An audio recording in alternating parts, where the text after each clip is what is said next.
So here we are in the, I think we're in the back office of the restaurant here in Sweden Rock Festival, and I'm sitting here with Lee Dorrian. That's right. From Cathedral, mighty city Cathedral.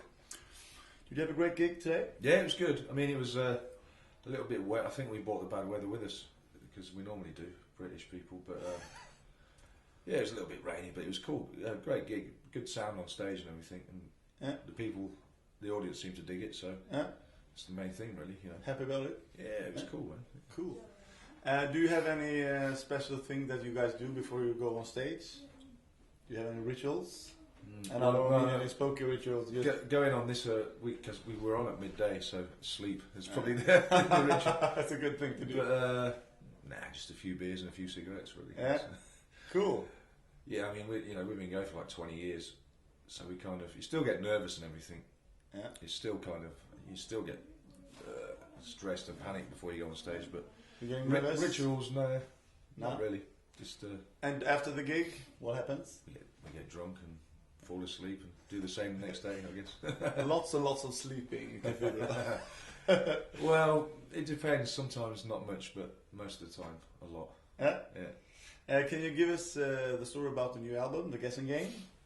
Yeah, it came out early May. It's a double album. It's our 9th album. Yeah. A little bit different to albums we've done before. In terms of the production's a little bit different. Yeah. It's a bit more experimental in the production, I suppose. Cool. I mean, it's still the kind of straightforward heavy tracks that we do, but there's a few more kind of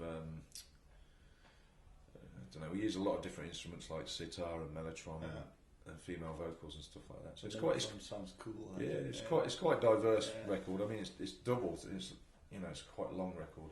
But we haven't done an album for 5 years, so we thought, we had all this. Let's do both. You kill two with one kind of thing. We had all that material there, so and we liked it all. We're happy with it all. So we just went for it and just made the album we've always wanted to make, I suppose. Yeah, we're happy with it. It seems to. I think it might confuse a few people here and there because it's not kind of what they generally get from us. Yeah. But overall, if you took 5 or 6 tracks off us, it'd sound like pretty much any of our albums, really. But yeah, it's cool. We're happy with it. And while you're recording, are you doing?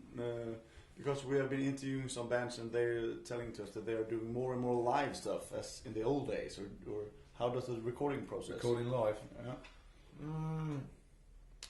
I mean, it would be nice if we went into a completely analog studio and had loads of time and loads of like a big budget to record properly. In that, in a live sense. I mean, I think if you're going to record live, it's much better to record analog and go the whole way, and use tape and stuff. Yeah. But I mean, with this record, there's so much going on that we couldn't do it all live. I mean, the drums are live with like guy guitar and guy bass, but we generally just like layer it and add stuff on and just I mean, we're not one of those kind of purist kind of bands. In that doing it for real. Yeah, I mean, in an ideal world, I'd like to record live and record onto tape, but Cool.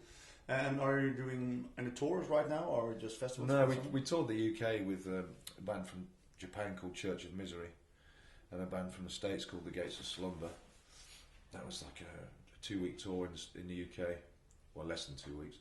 No, we're doing festivals. We've got quite a few. Yeah. We're going to Japan in September, and then we're doing a European tour in October, November. I think. Any favourite festivals? Favourite festivals. You have been here before. Yeah, this is a good one. I like the Hellfest in France. That was really good last year, just because it was such a good lineup. I mean, the English festivals, the lineups are really quite boring. Is that Joe? We're having some friends. That's cool. Where do you come from? Yeah.